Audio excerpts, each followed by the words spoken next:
All right, this is a review on a tent stove, which I purchased from Amazon. And it was $120 altogether and sent directly to my house. Um, this is something that I've never used before because where I come from in Arizona this was kind of an unnecessary thing unless it was dead of winter and you went to camping out in the mountains or something. But this particular stove, right? Hold on, the cat's in the way. Get out of the way, cat. This stove, it was $120 on Amazon, and I questioned its durability. I questioned the material of it. I questioned many things of it for being so inexpensive, because other ones had cost around $400 to $500 or even more. However, I was looking for some sort of a heater for the tent, for tent camping or car camping, and I wasn't too much in the idea of bringing that much propane to run a propane heater inside the tent. They seemed to look very dangerous. Of course, having a fire in your tent would be very dangerous also. But I was thinking more mainly for the easiness of setup and looking for somebody who kind of is on a budget, I suppose, right? I was just like looking at price, whatever, for each one of the items. The tent heater itself was $180 for a portable gas tent heater, and then you had to buy the propane tank, and how long would it last? And there's a bunch of different issues in this, right? Having a propane heater in your tent would be a great idea, but you're looking at a 5-gallon propane tank, and then you have to get a hookup kit for it. Then you would have to get the heater, which is another $180, whatever, right? So you have all these different costs inside in this. When really, if you get a tent heater that was wood burning, you would save a lot of money. And the features of the tent stove is that you could actually heat up a kettle of water on it for coffee, or possibly even cook like breakfast if it's small, right, inside your tent. That way you don't have to. And I'm looking at weather conditions too, because when you go camping, you don't know what's going on with the weather. I mean, the weather could be really nice one day, and then overnight it could deteriorate, and you can get rained out, you can get snowed on, you can have a whole different kinds of environments. So I kind of looked at the fact that in this particular stove, that you could actually heat up coffee inside the tent, and you can cook your breakfast inside the tent or your meal inside the tent if you really needed to. Um, and that's something that kind of causes a problem if you're here in Tennessee where I'm at. The weather can change instantly, and even though you go camping, right, you either have to pack up and go home, or you could just deal with the conditions where it gets cold and you might have to cook inside. I think it would be a waste of time if you go out set up in the woods, right, and you get your nice tent and you get your setup going on, and then all of a sudden you start getting rained on, and if you can't cook your dinner, you can't do this, you can't do that out camping, then it's not really any fun, is it? So I figured the wood burning tent stove would be a good alternative. So you can still like sit in your tent, and you can still have a little campfire, and you can still have a cup of coffee. You can still do the good things that you do camping. You might be inside the tent the whole time, but it'd still be much more enjoyable than having just to suffer in rain. So anyway, once again, this is $120 Amazon, and I'm just checking it out. I just unboxed it. It comes with these side handles. See, so which they basically say these are a handle, right? You can use these as a handle. You can use it as a carry, whatever you can carry. Pick it up and carry it. It's relatively heavy. It's about 16 pounds. But you just fold the handles out like so, so you have kind of wings. Now, you probably don't want to put too much weight on these sides. It doesn't look like you can hold. They could bend, but if it's a pan, or if it's a coffee pot, right, you can put coffee pot on it, so it's not directly on the heat itself. right? You can still keep it off to the side to keep it relatively warm, and I think it will be fine even if it's full, right? This is a percolator, so I think it will be fine for that type of situation. Is just, so when you're finished with your coffee, you can still keep it on the side, keep it really warm. It doesn't seem to be the most level, but I think even filled up with a gallon of coffee in it, I think you're going to be fine. Once again, this is another addition to you want to bring with camping with you, is an actual percolator, as opposed to like just heating up some water and making instant coffee. Myself, I prefer real coffee, so having a percolator is probably better if you're a coffee connoisseur like I kind of am. I like my coffee, so a percolator is, a way to have real coffee out there when you're camping. That's always much more enjoyable than having like Folgers Instant or something. But anyhow, when you get your stove, right, you're going to notice it has this door feature, right? It has a damper, right? You just take and twist the knob. It's got a spring-loaded ring, so you don't burn yourself when it's hot. You can move that to open and close the damper. Then it has a latch. I might, over time, add some more, a longer screw here. It doesn't seem to be very big, and I might just want to put another screw inside that. But, and maybe the same thing here, just a bigger, longer screw head. Just, I don't know, strip it out on the inside. That way it's more permanent, I guess, inside there. That doesn't seem to be the most durable kind of part of this, but it's okay. I think it's okay if you use it right out of the box when you first purchase, but I think over time you might want to get another screw, like a sheet metal screw, to screw that in here and strip it out on that side, on the side of it, so it's more of a permanent. I think that would probably be better.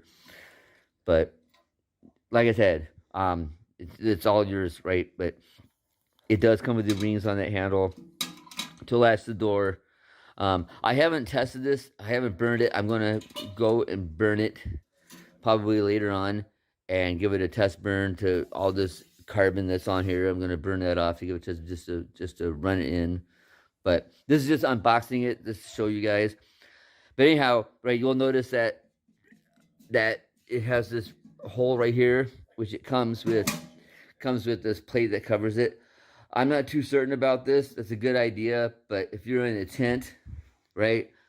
I don't know, if you're cooking inside of a tent or you're having a heater in a tent, if you're burning flames inside, if you're burning your wood inside here, right, the smoke's going to come out this hole, and you don't want to fill your tent up with smoke, right? That's just not good. And you fix the you can get sick. It can really be dangerous to you. But it does come with this ring, which you place in here, which is kind of a cool idea, I guess, right? But I don't know, I might find a way to secure this side here to make it like a permanent situation, because I don't know if I like that idea that much. I don't see what use it would be. Maybe if you like put your coffee pot in it, that might work. Who knows? But I don't know. It's a cool idea, but I don't think it's very practical. But anyhow, you notice you have your chimney ducting area right here. But when you get it out of the package, right, all the parts are inside, which I like that, because you can like put all the parts inside of so when you're ready to go home, whatever, you pack it up, whatever, you can put your items inside, such as the chimney, right? And you pull these out, right? And they're little 1-foot sections, I believe, and they're made of stainless steel. It's pretty durable. It's very lightweight. And once again, I'm going to have to burn all this in order to, to be able to use the tent. Because I know, like, if I were to go immediately using the tent, all the smoke and all the fumes would come off of this, and you'd be very, very sick of the tent. So it's a good idea to go outside once you get it, set it up, and have a fire, and let the fire cook in it while it's outside to burn off all the fumes of this paint, whatever. So anyhow, it comes with this gadget, which is like a hook, and I guess you're supposed to take a hook and go like so to take the lid off of it. But there's that one feature of this. But as you got your cold burning or your wood burning, you use this as a tamper, but that might send more, I don't know, more ashes out inside the tent. You don't want the sparks and stuff coming out inside your tent. You want to go up the chimney, so you would probably want to use that with some caution, I suppose. Um, but all the chimney comes inside the tent. 3, 4, 5, 6, and 7. So it comes with 7 1-foot sections of the chimney, and then there's a grate that comes inside a grate, right? And so you want to put that grate with the legs down towards the bottom, of course, and that elevates your wood so you can get the air through the damper, the air through to your fire fuel, to your firewood, right? And where they put it here somewhere. And also there's a piece of glass. I don't know what they just did with it. Oh, here it is, right? It comes with this piece of glass. It's pretty thick, pretty solid, pretty durable, right? And it has a window. So you close the door and it's got a window configuration where you can slide that glass in. So you just basically put the glass in.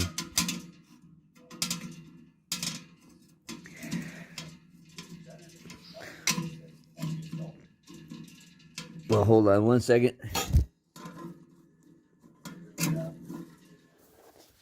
Okay, now sliding the glass in. It's kind of a good idea that it goes in difficult because it might be difficult to get out, right? Because it's just a piece of glass that just slides in this frame here. So if it slides in difficult, then it's a good safe to bet that it's going to be difficult to slide out. So that's a good idea. But yeah, it's a piece of glass, so that way you can look inside, I guess, and see how low your fire is or how high it is. That's a good concept. Also, it might provide some light from the fire. But anyhow, setting it up, right, you're going to find this particular one with the flue in it, if you see the flue, right?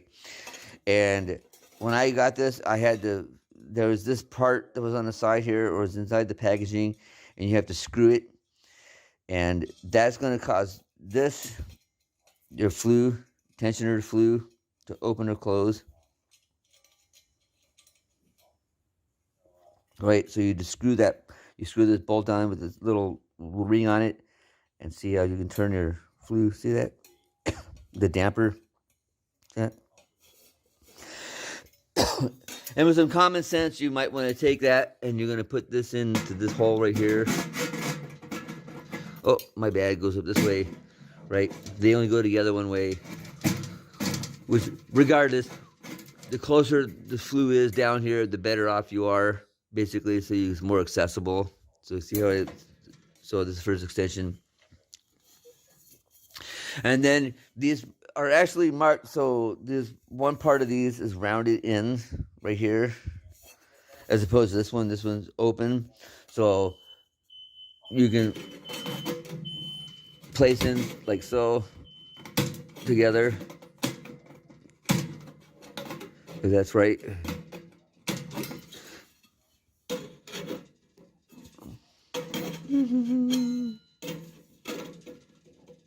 There we go. They fit together relatively tightly, and that's good. I actually like that idea that they fit in relatively tightly and kind of forms a seal through the side here. So like when it's inside the tent, the smoke's not going to come out through the connection spots. That's a pretty good idea. So again, these are stainless steel, so they seem pretty durable, but they're very lightweight. I still wouldn't like try to rack it or slam it on something and bend it, but you just be careful with them. They might be okay, but you would, like I said, would want to bang it too hard on something. It might dent it, and then it would be more difficult to install. I'm not going to install all of these. Just going to give you some show.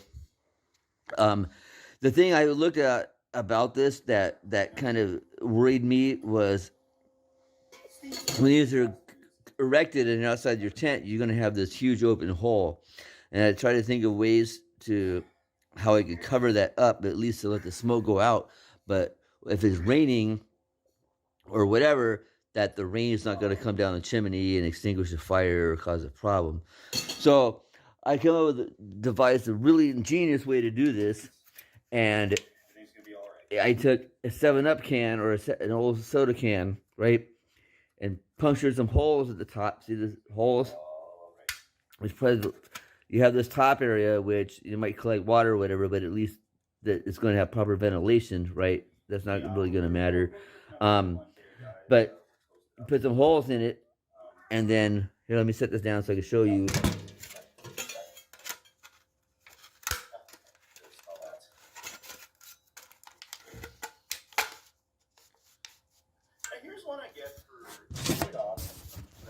Okay, and see how I have it set on top, and I dented in the sides of the can. So I cut the top part of the can off, and then I dented inside the rings, and I fit it on, and I poked some holes with the pocket knife. And now I have this cover of my chimney over the top. So put these together. And so when you're outside your tent, you have this stoke on the top, right? And the smoke can come out the sides, but if it's raining, right? If the rain's coming down, it's not going to go directly down the chimney. It's just going to come, the smoke's going to go outside, so it's going to vent properly. And that way it's nice and safe, and the smoke's not going to, you know, or should I say the rain is not going to come down inside into your stove. That's kind of a clever idea I thought of as I saw somebody else who took another part from one of their older ones and used it. I thought, well, maybe we could just use a soda can. And sure enough, it works, or a beer can, or whatever kind of can. But sure enough, it seems to work relatively good to create a vent at the top. Maybe you could like add some duct tape or something to hold it in case of wind. But I dented up the side of the cans and made it more narrow, so you have some pressure to keep it. But if it causes a problem due to wind, right, maybe I will just take some duct tape and put the duct tape on it, so when I'm having it set up in my tent, that there's not a problem, right? Even if it's windy, it will still stay on the top. So once again, so the rain doesn't go down inside the chimney, and I think that should be just fine. But anyhow, it's relatively easy setup. These legs, I saw this one documentary or one a review about it on the legs right here, that the guy went ahead and spot welded these. I don't see that's that big of an issue, really. It doesn't seem to be. I guess if you want to, that's fine, but it doesn't seem to be that big of a problem. It seems pretty sturdy. It's not going anywhere. It's solidly based. It's not going to tip over. I mean, it's not going to fall over anyway. So I think you'll be fine. But if you wanted the extra security, you could spot weld these, because this base is kind of strange. But I don't think it's that. I really don't think it's necessary.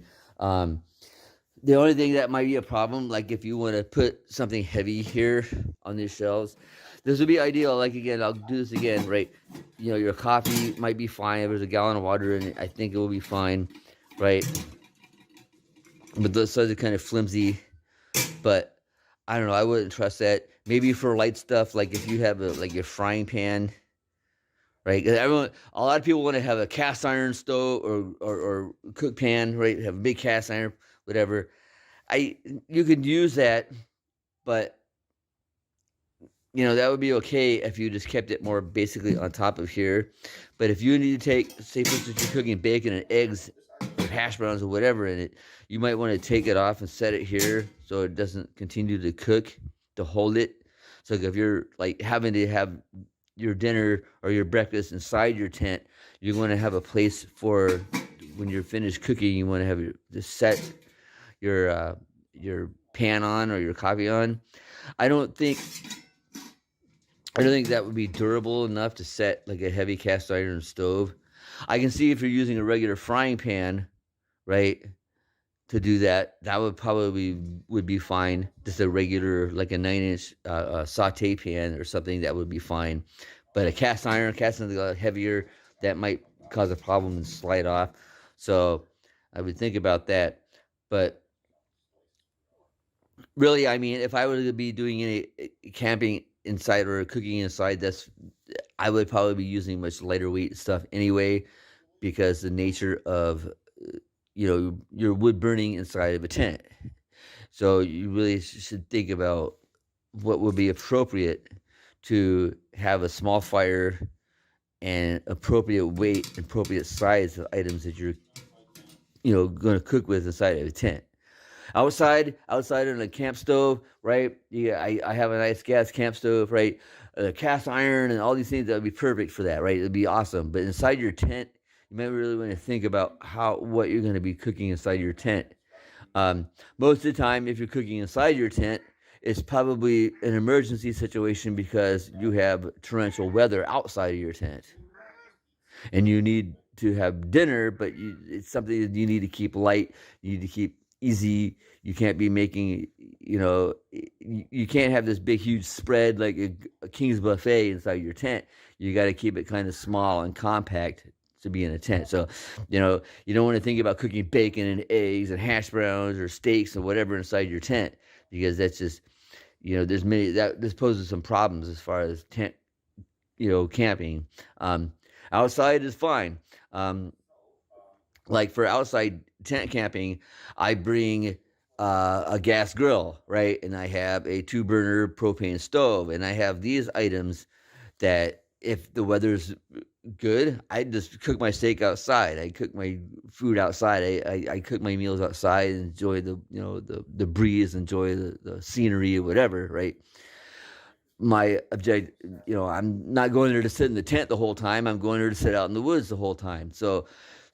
But in case of emergency, such as it being so cold or raining or any number of things, right? You have to think of cooking inside your tent as more of an emergency kind of situation as opposed to just a recreational kind of situation. Those are the things I thought about. It's fine to be in your tent at night, sleeping, whatever. Maybe you don't want to rise up early. You can cook some coffee, right? That I see just fine for this. Or say, for instance, heating up water to make instant ramen dinner when it's pouring on rain outside. This would be very good for.